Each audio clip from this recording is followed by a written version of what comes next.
Bien, que le Seigneur vous bénisse, puis que le Seigneur vous garde.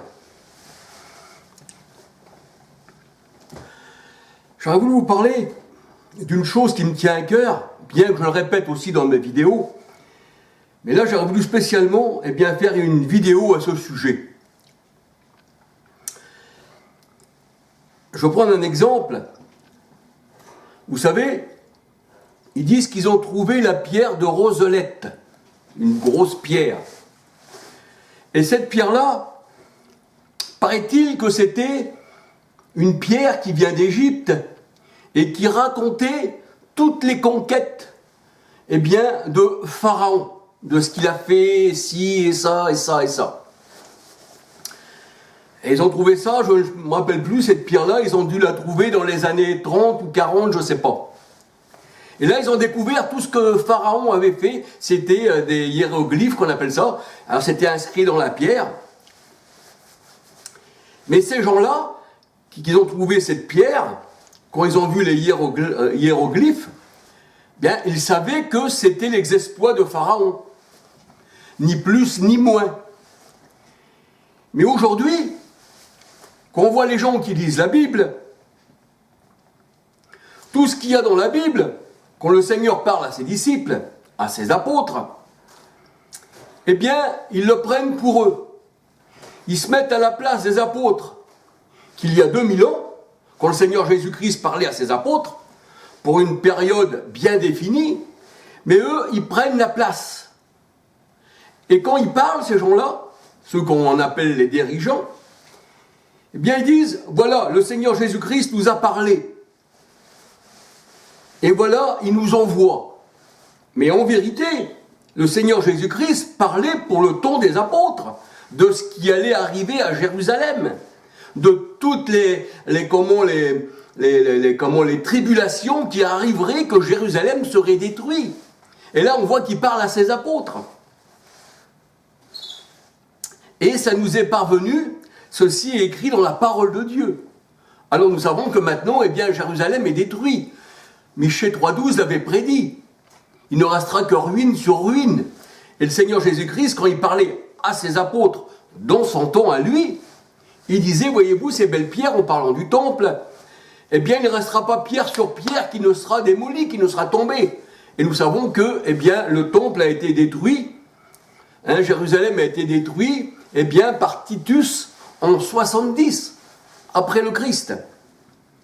Alors, je vais essayer de vous lire à la manière des gens du voyage, aussi à la manière des religions, de ceux qui se disent chrétiens, et voici comment ils lisent, voici comment ils prennent la parole de Dieu, et voici ce qu'ils lisent. Alors, on va se laisser guider par la parole de Dieu. Comme Jésus s'en allait au sortir du temple. Donc le Seigneur Jésus-Christ sort du temple de Jérusalem. Il n'est pas encore détruit, il sort du temple. Alors, là c'est ses disciples. Ses disciples viennent. Et ils s'approchent de lui pour lui faire remarquer les belles constructions. Matthieu 24, verset 1. Matthieu 24, 2, Jésus répondit, c'est-à-dire aux disciples, pas à nous aujourd'hui, aux disciples en leur temps. Jésus leur répondit, « Voyez-vous tout cela? En vérité, je vous le dis, il ne restera pas pierre sur pierre que tout soit renversé. » Alors le Seigneur Jésus-Christ, il parle à ses disciples de son temps. Et là, il s'assit sur le mont des Oliviers. Et là encore, ses disciples, on peut dire les 12 disciples, ses disciples vinrent vers lui, ils viennent le trouver. Alors, les disciples disent, « Dis-nous quand cela arrivera et quel sera le signe de ton avènement et de la fin du monde. » Alors, le Seigneur Jésus leur répondit, pas à nous, aux disciples, puisque ça se passe il y a 2000 ans. Jésus leur répondit, « Prenez garde que personne ne vous séduise. » Mais aujourd'hui, nous voyons qu'il y a des gens qui parlent et qui disent, « Attention, parce qu'on va être séduit. » Mais ça, le Seigneur, il parlait à ses disciples il y a 2000 ans. Jésus leur répondit, « Prenez garde que personne ne vous séduise, car plusieurs viendront sous mon nom, disant c'est moi qui suis le Christ, et ils en séduiront beaucoup. Encore le Seigneur là parle encore à ses disciples.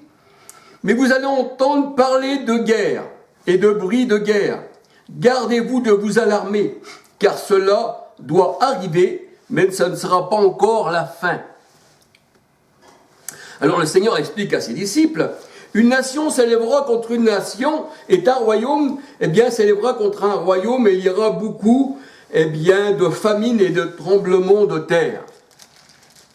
Mais comme on sait que la famine et les tremblements de terre, au sens spirituel, ça veut dire beaucoup de choses. Ça ne parle simplement pas des tremblements de terre comme ça, ni de famine comme ça. La famine aussi, c'est la parole de Dieu. Parce qu'on ne vit pas simplement de pain, mais de toute parole. Et les tremblements de terre, nous savons aussi que la bonne terre reçoit la bonne semence, la mauvaise terre ne reçoit pas la bonne semence. Et quand il y aura les tremblements de terre, ça veut dire que l'homme il sera agité en lui-même. Il y aura les tremblements de terre. Alors le Seigneur, il parle encore à ses disciples, dans Matthieu 24, 8, tout cela sera le commencement des douleurs. Alors là, le Seigneur, il parle encore à ses disciples, pas à nous aujourd'hui. Ah non. Mais là, les gens d'aujourd'hui, quand ils disent ça, ces pasteurs qui se disent pasteurs, ils disent, eh bien voici, on vous livrera au tourment, et on vous fera mourir, et vous serez haïs de toutes les nations à cause de mon nom. Parce que les disciples, ils étaient partis annoncer l'évangile à toutes les nations. Et là, c'était encore pour les disciples. Matthieu 24, verset 9. Et ce sera pour beaucoup une occasion de chute, et ils se trahiront les uns les autres. Alors, il dit, le Seigneur, il y aura plusieurs faux prophètes. Et ils séduiront beaucoup de gens, comme on le voit aujourd'hui, il y a beaucoup de gens aussi, parce que, qui séduisent encore, parce que ces gens-là, dès que le Seigneur est venu, ils se sont mis contre lui déjà, c'est ce qu'on appelle les ténèbres, l'ont pas reçu. Et le Seigneur, quand il parle encore à ses disciples, et en raison des progrès de l'iniquité, l'amour du plus grand nombre se refroidira. Mais celui qui persévérera jusqu'à la fin sera sauvé. Et le Seigneur, il dit encore à ses disciples, Matthieu 24, 14, cette bonne nouvelle du royaume sera prêchée dans le monde entier pour servir de témoignage à toutes les nations, alors viendra la fin. Et nous savons que 1 Timothée 3,16 nous dit que Christ a été prêché à toutes les nations, cru dans le monde et élevé dans la gloire. En son temps. C'est ce qu'il dit, la parole de Dieu, dans 1 Timothée 2, 6. Paul dit qu'il avait prêché la parole en son temps. Alors, c'est pour ça, le Seigneur, il parle encore à ses disciples, dans Matthieu 24, 15. C'est pourquoi, lorsque vous verrez l'abomination de la désolation, dont a parlé le prophète Daniel, établi dans le lieu saint, soyez sur vos gardes. Alors que ceux qui sont en Judée fuient dans les montagnes, et celui qui est sur la terrasse ne descende pas pour prendre ce qui est dans sa maison. Et celui qui sera dans les champs ne se retourne pas pour prendre son vêtement. Malheur aux femmes enceintes qui allaitent en ce jour-là. Priez pour que votre fuite, le Seigneur, il parle à ses disciples, Matthieu 24, 20, priez pour que votre fuite n'arrive pas en hiver, ni un jour de sabbat. Alors il y aura une grande tribulation, telle qu'il n'y aura pas eu depuis le commencement du monde, jusqu'à maintenant, et qu'il n'y en aura plus jamais. Et le Seigneur, Matthieu 24, 23, alors il dit encore à ses disciples, si quelqu'un vous dit alors, le Christ est ici ou il est là, ne le croyez pas, car il s'élèvera de faux Christ et de faux prophètes, et ils opéreront de grands signes et de grands prodiges, au point de séduire même les élus, s'il était possible. Alors le Seigneur, il dit dans Matthieu 24, 15, voici, je vous l'ai prédit. C'est-à-dire à ses disciples, puisqu'il parle à ses disciples. Parce que là, dans Matthieu 24, 1, on voit que c'est les disciples qui demandent qu'on sera dans l'avènement et dis-nous ce qui doit arriver. Et là, le Seigneur, il dit, je vous le dis d'avance. Matthieu 24, 25. Et Matthieu 24, 26, il dit, si donc on vous dit, voici il est dans le désert, n'y allez pas. Voici il est dans les chambres, ne le croyez pas. En effet, comme l'éclair part dans l'Orient et brille jusqu'en Occident, ainsi sera l'avènement du Fils de l'homme. Et le Seigneur, il dit, après ces jours de tribulation, le soleil s'obscurira, ça veut dire il deviendra noir, il ne donnera plus sa lumière, parce que le soleil, quand on regarde, quand on voit Joseph, quand il disait, je voyais la lune, le soleil et les étoiles se prosterner devant moi, on voit que le père de Joseph, oui, c'est Jacob, il disait, quoi, moi, ta mère et tes frères, on va se prosterner devant toi. Et là, on parle du soleil qui va s'obscurcir. Et ça nous parle de l'Ancien Testament. Hein, ça veut dire que le soleil, tout ça, la lune n'aura plus sa clarté. Et les étoiles du ciel tomberont. Eh bien, ça veut dire que quand quelqu'un qui chute, voyez-vous, c'est pour ça que le Seigneur a dit, eh bien, heureux pour celui, je ne donnerai pas une occasion de chute. Mais quand on dit chuter, ça ne veut pas dire qu'on tombe dans l'air. Quand on parle du ciel, quand le Seigneur il parle du ciel, ça veut dire que c'est une position élevée. Voyez-vous, c'est une position élevée. Et là, il dit, les puissances des cieux seront ébranlées. Ça veut dire que l'ancienne terre, c'est pour ça dans l'Apocalypse 21, versets 1, 2, 3, il nous dit, je ne vis plus même de mer, et je ne vis plus de ciel, et je vis, eh bien, une nouvelle terre, et un nouveau ciel qui est l'épouse du Christ. Apocalypse 21, versets 1, 2, 3, 9, 10. Voyez-vous, et l'ancienne terre, eh bien, elle est partie. C'est pour ça que le Seigneur, dans Ésaïe 62, si on lit tout Ésaïe 62, il dit, on appellera ta nouvelle terre épouse. Alors, l'ancienne terre, elle a été ébranlée, le soleil, la lune, tout ça.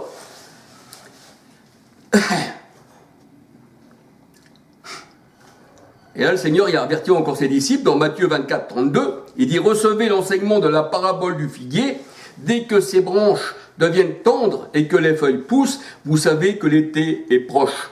Et l'été est proche pour le Seigneur, ça veut dire que c'est l'été, ça veut dire que c'est là qu'il y a le soleil qui brille, c'est là qu'on se réjouit. Et là, il parle du figuier quand il est venu, hein, quand il a vu un figuier qui ne donnait pas de fruits, symbole d'Israël. Eh bien, il dit que jamais plus, eh bien, sorte de toi un fruit, hein, puis et le figuier dessécha. Parce que le figuier était le symbole d'Israël. Et là, quand le Seigneur il est venu, eh bien, il n'a trouvé que, eh bien, désolation. C'était, eh bien, son vin était devenu du plan de Sodome et Gomorrhe. Deutéronome 32, versets 32 à 34. Et la parole de Dieu nous dit que maintenant, Jérusalem, eh bien, c'est Agar, c'est l'égyptienne. Galates 4, 21 à 31. Alors, c'est pour ça que le Seigneur, il parle du figuier. Quand vous voyez le figuier, eh bien, parce que c'est le symbole d'Israël, eh bien, sachez que l'été est proche. De même, vous aussi, quand vous verrez tout cela, sachez que le Fils de l'homme est proche à la porte. En vérité, là il parle encore à ses disciples, le Seigneur, Matthieu 24, 34, en vérité, je vous le dis, cette génération ne passera point que tout cela n'arrive. Et il dit, le ciel et la terre passeront, mais mes paroles ne passeront pas. Et nous savons que le ciel et la terre, parce que ce n'est pas un langage charnel qui nous a donné le Seigneur, il nous a donné un langage spirituel. Eh bien, le ciel et la terre, Apocalypse 21, 1, 2, 3, c'est la génération d'avant, c'est les gens d'avant. Apocalypse 1, verset 20, nous savons que les étoiles aussi, hein, qui sont tombées à terre, eh bien, la parole de Dieu, elle dit que les étoiles, pour le Seigneur, c'est aussi des personnes, et c'est aussi les anges. Apocalypse 1, 20. Alors, tout ça, ça devait disparaître. Et le Seigneur a dit, pour ce qui est du jour et l'heure, personne ne le connaît, ni les anges, ni le Fils, mais le Père seul. Voyez-vous? Et pourtant, le Seigneur, dans Matthieu 23, dans Matthieu 24, 33, de même, vous aussi, quand vous verrez cela arriver, sachez que le Fils de l'homme est proche à la porte. Et il dit, en vérité, je vous dis que cette génération ne passera point que tout cela n'arrive. Donc le Seigneur, en tant qu'homme, ne savait pas, mais en tant que Dieu, il savait toutes choses. Et là, le Seigneur, il avertit encore ses disciples. Matthieu 24, 1, 38. Car dans les jours qui précédaient le déluge, les hommes mangeaient, buvaient, se mariaient, et mariaient leurs enfants, jusqu'au jour où Noé entra dans l'arche. Et ils ne se doutèrent de rien, jusqu'à ce que le déluge vienne et les emporte tous. De même, il en sera de même à l'avènement du Fils de l'homme. Alors de deux hommes, Matthieu 24, 40. Alors de deux hommes qui sont dans un champ, l'un sera pris et l'autre laissé. Jean 11, 52, c'est là que le Seigneur a fait la séparation. C'est là qu'il a mis les brebis à sa droite et puis les boucs à sa gauche. Là, il fait une séparation. Alors, de deux hommes qui seront dans un champ, l'un sera pris et l'autre laissé. De deux femmes qui moudront la meule, l'une sera prise et l'autre laissée. Matthieu 24, 41, 42, 43. Et là, le Seigneur, il dit à ses apôtres, veillez donc, puisque vous ne savez pas à quel jour, eh bien, viendra votre Seigneur. Veillez, veillez. Et là, dans Matthieu 24, 44, il dit, c'est pourquoi, eh bien, veillez, tenez-vous prêts, car le Fils de l'homme viendra où vous n'y penserez pas. Voyez-vous, là, eh bien, le Fils de l'homme viendra où vous n'y penserez pas. Alors c'est pour ça que le Seigneur a dit qu'il ne donne pas ni le jour ni l'heure. Comme ça, les disciples, eh bien, ils s'attendent à être toujours prêts, parce qu'ils ne savent ni le jour ni l'heure. Parce que s'ils avaient su le jour et l'heure, eh bien, ils auraient pu dire, voilà, nous savons quel jour et quelle heure qui vient, on peut se relâcher un peu. Là, le Seigneur, il dit, veillez, priez, parce que vous ne savez pas le jour ni l'heure. Et là, on peut lire pour ceci encore Matthieu 24, 45 à 51. Alors, on va se laisser guider un petit peu plus. Luc 19, 41, 44.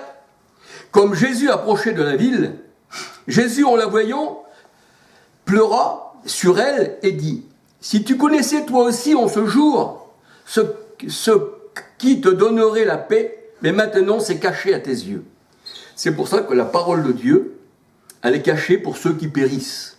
Mais le Seigneur, il dit à vous, il vous a été donné des yeux pour voir et des oreilles pour entendre. Et heureux parce que vos yeux voient et vos oreilles entendent. Mais ceux du dehors, le Seigneur, il dit, ne connaissent pas le mystère du royaume des cieux. Mais à vous, il vous a été donné. Alléluia. Alors si tu connaissais toi aussi en ce jour ce qui te donnerait la paix, mais maintenant c'est caché à tes yeux. Il viendra sur toi des jours où tes ennemis t'environneront de palissades. Il viendra sur toi des jours où tes ennemis t'environneront de palissades, t'encercleront et te presseront de toutes parts. Ils t'écraseront, toi et tes enfants au milieu de toi, et ne laissera pas en toi pierre sur pierre, parce que tu n'as pas connu le temps où tu as été visité. Et c'est ce que le Seigneur Jésus-Christ disait dans Matthieu 24, 1, 2, 3, au sujet du temple, il ne restera pas pierre sur pierre, parce que tu n'as pas connu le temps où tu as été visité. Et vous ?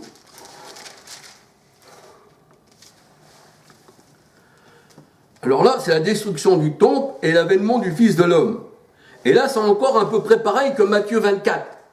Matthieu 24, 1, quand le Seigneur il explique à ses disciples ce qui va y arriver. Et là, dans Luc 21, verset 5, on va encore lire. C'est à peu près la même chose. Comme quelques-uns disaient du temple qu'il était orné de belles pierres et d'objets apportés en offrande, Jésus dit, « Les jours viendront où de ce que vous voyez, il ne restera pas pierre sur pierre qui ne soit renversée. » Alors les disciples, Luc 21, 7,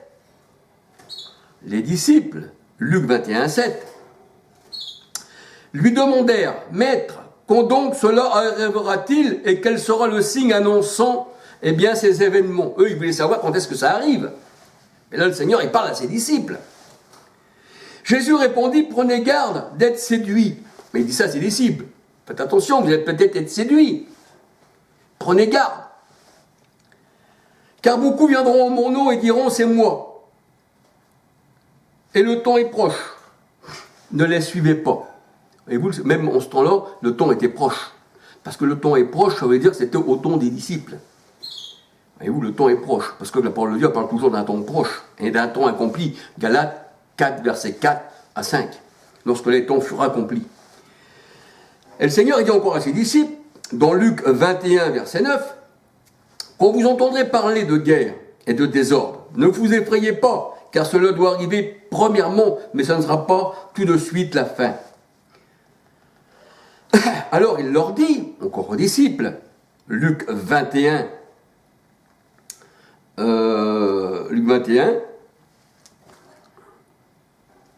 9, « Quand vous entendrez parler de guerre et de désordre, ne vous effrayez pas, car cela doit arriver premièrement, mais ça ne sera pas encore la fin. » Luc 21, 10, alors il leur dit, une nation, aux disciples, une nation s'élèvera contre une nation, et un royaume contre un royaume. Et il y aura de grands tremblements de terre, et par endroits, des pestes, des famines, il y aura des phénomènes terribles et des grands signes dans le ciel. Et oui, des grands signes dans le ciel, mais pas dans le ciel là. Dans le ciel, ça représente les hommes, le ciel. Mais avant tout cela, on portera la main sur vous, mais sur les disciples. Luc 21, verset 12. Et aujourd'hui, quand les gens y lisent, aussi bien que les gens du voyage, de Vie et Lumière, et puis aussi toutes les religions, eh bien, quand ils lisent ces passages, Luc 21, verset 12, mais avant tout, on portera la main sur vous. Alors ils disent, ils regardent l'assemblée qu'il y a devant eux, l'assemblée d'Ogiens, ou je ne sais quoi, dans leur assemblée. Eh bien, il dit, attention, tout cela doit arriver, on portera la main sur vous, et on vous persécutera, et on vous livrera aux synagogues. On vous livrera aux synagogues. Alors ces gitans-là, ils ont peur d'être être donnés aux synagogues, alors que le Seigneur, il parlait à ses disciples il y a 2000 ans. Mais avant tout cela, on portera la main sur vous et on vous livrera, on vous persécutera et on vous livrera aux synagogues. Et on vous jettera en prison et on vous emmènera devant des rois. Alors, les gitans là, devraient être emmenés devant des rois, puisque le Seigneur a dit on va vous emmener devant des rois. Alors que nous savons que Paul, la parole de Dieu nous dit dans Acte 9, et puis Acte 22 aussi, qu'il a été emmené devant des rois, devant des nations. Et c'est ce qui est arrivé. Mais ça, c'était au temps du Christ. On vous emmènera devant des rois et devant des gouverneurs. Donc, il faut faire attention, parce que maintenant, il y a encore la royauté. On sera emmené devant des rois et devant des gouverneurs. Mais ça, c'était il y a 2000 ans, ça. C'était pas pour aujourd'hui. Réveillez-vous. Et même si vous vous réveillez, vous ne pouvez pas vous réveiller. Parce que le Seigneur, il a réveillé que ceux, qui étaient ses élus. C'est pour ça que le Seigneur, il dit, réveille-toi d'entre les morts et Christ va t'éclairer. Et quand tu lis la parole de Dieu, tu es éclairé sur sa parole. Mais un mort, il ne peut pas connaître tout ça. Alors, le Seigneur, il parle, Luc 21, verset 12, avant tout cela, on portera la main sur vous, on vous persécutera, on vous livrera aux synagogues, on vous jettera en prison, on vous mènera devant des rois et devant des gouverneurs à cause de mon nom. Et cela vous donnera l'occasion de rendre témoignage. Et ça, c'est aux disciples, puisqu'il parle aux disciples.